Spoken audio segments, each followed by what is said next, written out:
Can somebody explain to me to this day what happened with Baker? Because it wasn't an on-the-field thing. They didn't like his brashness. What is this? Now, as a Texas and Texans fan, I am pretty familiar with misery, but I do have to give it up to the Browns fans because they experience the greatest form of misery. No matter what, even when their team isn't losing, they somehow find a way to get a loss. So obviously, the last-second heroics of Baker Mayfield, the amazing former Oklahoma quarterback that used to terrorize the University in Texas in the Red River Shootout and or showdown or rivalry. People call it different things. Okay. The same quarterback that I spent my early years of football watching, calling an absolute bum. I think I still have shorts on this channel calling Baker Mayfield one of the worst football players ever. Apparently the Browns, and if you remember, OBJ's dad thought the same thing. However, ever since he's left the Browns, he's only become a better and more respected player. It's almost as if the Browns don't know what they're doing with the quarterback position. But, of course, we're going to hear it from the actual real deal Browns media, because don't take it from me. As you can see, I'm a sad Texans fan here to talk about my Texans, and obviously heroics of Baker Mayfield. You got to respect him. 19, 21, 24 left, drives down the field. Absolutely. I mean, he's on fire. Baker Mayfield, since leaving the Browns, 65% completion percentage, 84 passing touchdowns, 34 interceptions, 95 rating. The Browns quarterbacks as a whole since Baker left, 59% completion percentage, 65 passing touchdowns, 61 interceptions, and a 76 rating. I think Baker Mayfield might have won this divorce. Now, before we get into it, and we hear from Browns media and we dunk on the Browns some more, we got to talk about something. We have to have a conversation because we wouldn't be here if the quote unquote best defense. We got the best defensive line and then one of the scariest secondaries in the league. What is this? What Why me? Why did I have to be a Texas and Texans fan, right? Because I'm going to stand 10 toes in it. I'm going to support him. She's going through a hard time, and I was here. I was here through the 2-win seasons. God dang it, the 3 wins, the 4 wins.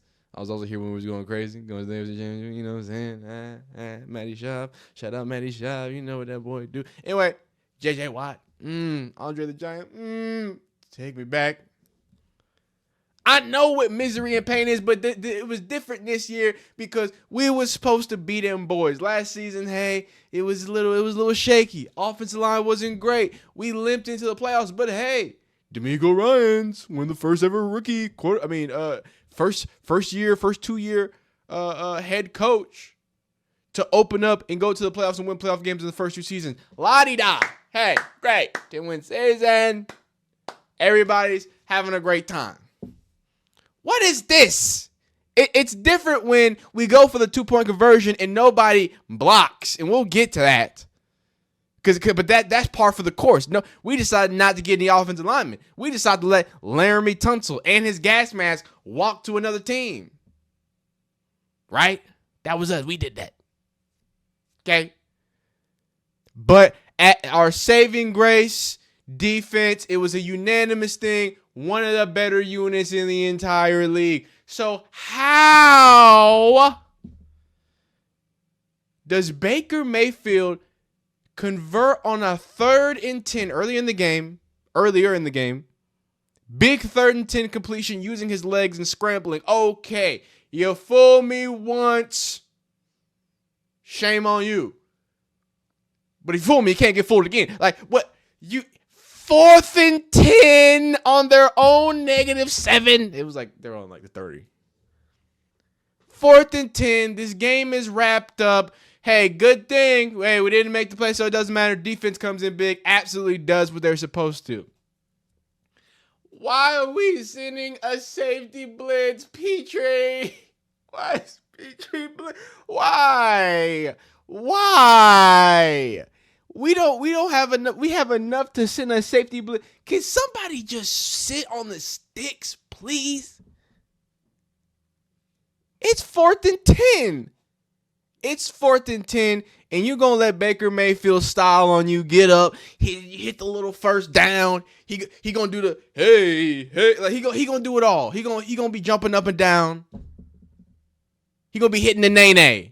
You know he from 2016. That was his heyday. Ooh, rhyming accidentally. Shout out Chris Smooth. Not the point. My point is, why? And then, hey, I mean, it's not prime Marshawn Lynch. We can't wrap this up. Baker Mayfield's Michael Vick now, huh? Baker Mayfield's Lamar Jackson. Great. So he scampers for a cool 20.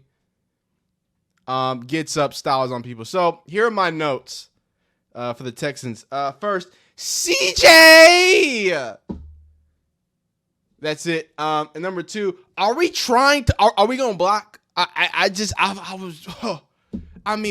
We were keeping people. We were limiting the route tree because we had to have a running back and pass bro so much. Lord have mercy. And our running backs are terrible in pass bro. They can't block either. What are we doing?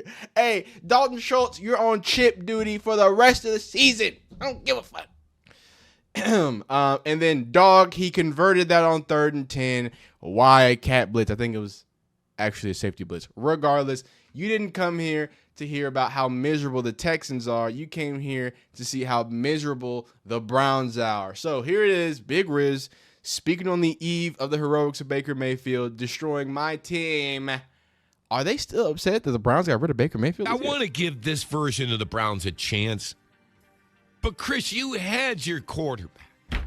You had him, and what happened? Can somebody explain to me to this day what happened with Baker? Because it wasn't an on-the-field thing. They didn't like his brashness. They didn't like him going self-reporting things to Jay Glazer and leaking. That is wrong. I mean, that. But, Riz, that's an organizational thing. Like, they never put the guardrails in to develop Baker. The whole You're blaming the Browns. Yes, I'm blaming the Browns. Okay. That makes sense. Now, some Browns fans came to terms because this is if you're just a Shador fan that's here to watch the misery of the Browns fans, you might not know the history of this, but Browns fans have a deep-seated, it goes deeper, like you said, than football. It's not just, we didn't like Baker Mayfield playing football. That's not what it came down to. It came down to, obviously, the Baker Bros, which it's crazy because now you got the Shador cult. Hey, y'all did this to yourselves now. Y'all did this. Y'all thought the Baker Bros were bad. oh my God. Imagine if the Browns trade away Shador. And apparently, look, I'm just speaking of hypotheticals. Shador hasn't showed us anything in the NFL level that he can be traded and become a super mega superstar, right? Now, I believe it because I'm a fan. Nothing wrong with that, right? And, we'll see what happens. I could be wrong.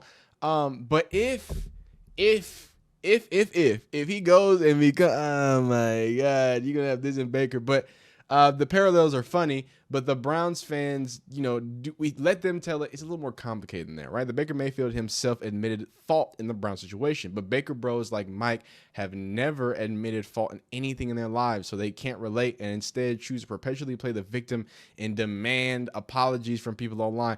I will say, we are just way too melodramatic on the internet. Like I swear to God, dog. Like we're talking about football, right? And I do my yelling and hooting and hollering, but I'm a silly dude on the internet that's in a corner. Like I'm supposed to do that. I'm supposed to do that for your entertainment. That's what I'm here. I'm supposed to entertain. But the commenters and just everyone has this tone when they talk about football. Like it's just like the end all be all. Like y'all would die about this. Like this is not. I promise y'all, it's not that deep. Like the whole playing victim and this and that. It's football. It's just an opinion. It's so funny how Baker Mayfield is the perfect guy to be the face of Cleveland Browns, and they absolutely screwed it up because he was hurt 1 year. And then obviously there's another shade to that where when you talk about the on-field situation, what you have to speak about is the fact that there was a shoulder injury, or a supposed shoulder injury, I guess I should say. And, there were some issues. There was a lot of people admitting that he played through shoulder injuries, trying to, give the Browns the best that he could. And maybe that was a positive or negative, the way that you look at that. But that became a huge talking point of, hey, maybe they just gave up on him on that. Maybe they didn't give him the right time to heal. Did Baker Mayfield, not disclosing his, injury, would that be a factor on everything, right? So it's a multifaceted conversation, but at the end of the day, I think we can boil it down to, when it comes to quarterbacks, historically, the Browns don't know what they're doing. And I don't know. Look, you heard the Browns media people say it, right? You're seeing it in the statistics, right? Most passing touchdowns since 2024. Lamar Jackson with 47. And by the way, man, y'all really like calling him a running back, but it is what it is. Joe Burrow, 45 touchdowns, and Baker Mayfield with 44 touchdowns, right underneath the prodigal son, Joe Burrow. I mean, that's the ball watcher's favorite QB right there, right?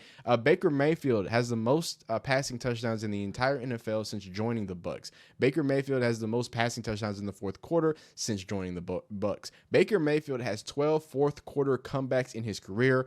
Baker Mayfield, sadly, is an animal, and I was wrong all along. Because, again, like I said, it wasn't just that he was an Oklahoma quarterback. I generally just thought he was bad, and I think what people are realizing, and I think people need to realize, and this is why I'm shouting at the rooftops, that the Browns are bad at the quarterback position. They can't evaluate, they can't draft, they don't know how to develop. It's at this point, it's been proven. It's been proven with Kevin Stefanski. It's been proven for the last 20 years of existence, right?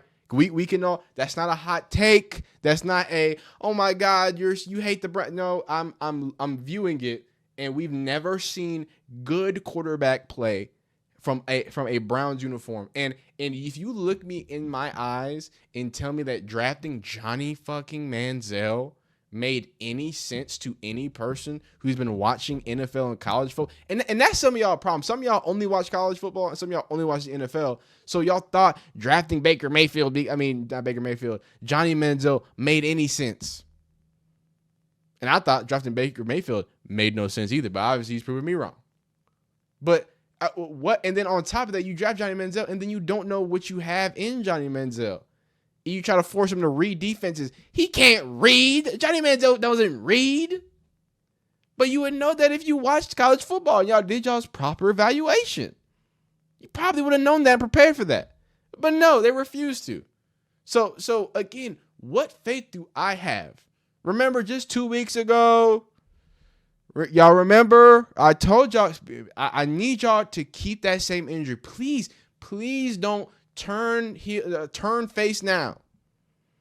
Y'all was so mad at Shador fans. Talking about, Kevin Stefanski's Coach of the Year material. Kevin Stefanski this. It's an NFL team. I think they know how to evaluate quarterbacks. Well, whoop-de-doo. Here's another former Browns quarterback that you had. Maybe if you would have, I don't know. And so interesting, because I was talking about the other video, the idea of, hey, maybe as a head coach, maybe as a Browns organization, y'all's training staff is not that great. If you had an entire roster of quarterbacks injured, and two of them, and there should be only 3 quarterbacks on the roster. So should be a giant number. I know they had 6 quarterbacks on the roster, but 2 of those quarterbacks had the same hamstring problems. And then not to mention, Deshaun Watson hasn't played a healthy season since starting for the Browns. Everybody, it's at this point, you have Baker Mayfield, who reported shoulder issues, problems, and wasn't handled correctly, so much that there was a fallout in the Browns. You have Deshaun Watson, who y'all paid a historic contract, a contract so historic. I need y'all, because y'all gonna try to say I'm a conspiracy theorist. Go look it up. A contract so historic, a fully guaranteed, no whatever clause contract, just in case more victims came out, right? Y'all gave him that contract. Y'all gave him that, and it made the NFL get a lawsuit for collusion, which exposed the NFL teams colluding to not allow people like Lamar Jackson, Jalen Hurts, and the other big names quarterbacks to get fully guaranteed contracts. Yeah, that's how historic it was. That one, y'all let explode his foot in his Achilles. What happened to him? I don't even know.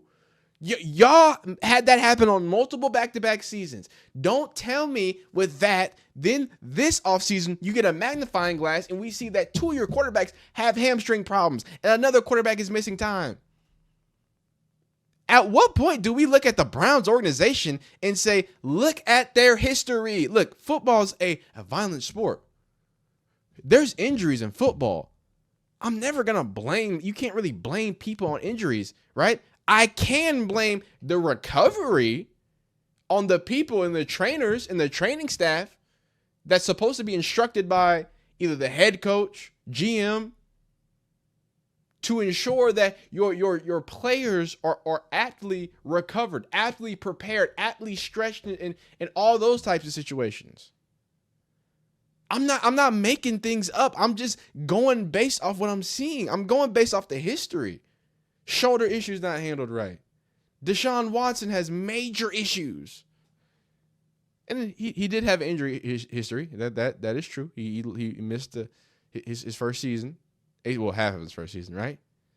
I'm not saying that. But if you say all that, okay, it's not injury problems, then now we have to admit that y'all are just bad at developing and nurturing quarterbacks then.